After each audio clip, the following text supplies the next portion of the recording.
students. So, a couple of things about this module. First of all, I have to apologize. I thought I had opened it up yesterday, which was Monday, and I did not. So, I'm sorry that it's going to be a little bit awkward to try to get caught up these first couple days. So, very sorry about that. So if we rewind a little bit and we talk about what we have been looking at before, you will remember that in our first week, we talked about the British colonies. We have our New England, we have our middle colonies, and we have our southern colonies. In week 2, we talked about slavery and society in those colonies. We especially focused on our southern colonies, but we talked about it in all of our colonies. In our third week, right here, we talked about the French and Indian War. We talked about taxation and the acts, and we talked about the Sons and Daughters of Liberty and the Boston Massacre. And those were kind of our events that led up to the Revolution.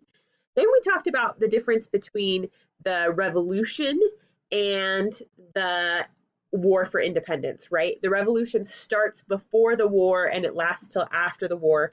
And it describes that sort of change in American mindsets, in colonial American mindsets of how, like, oh yeah, we're British citizens, to maybe we need to be our own people.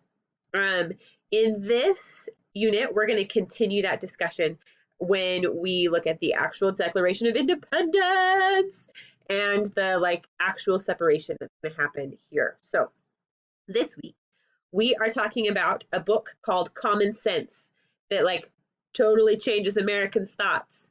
We're going to talk about patriots and loyalists here in the colonies and what those two terms mean and how they interacted. We are going to talk about the Declaration of Independence, and then we're going to talk about a very problematic person who is Thomas Jefferson. So that's this week in a nutshell.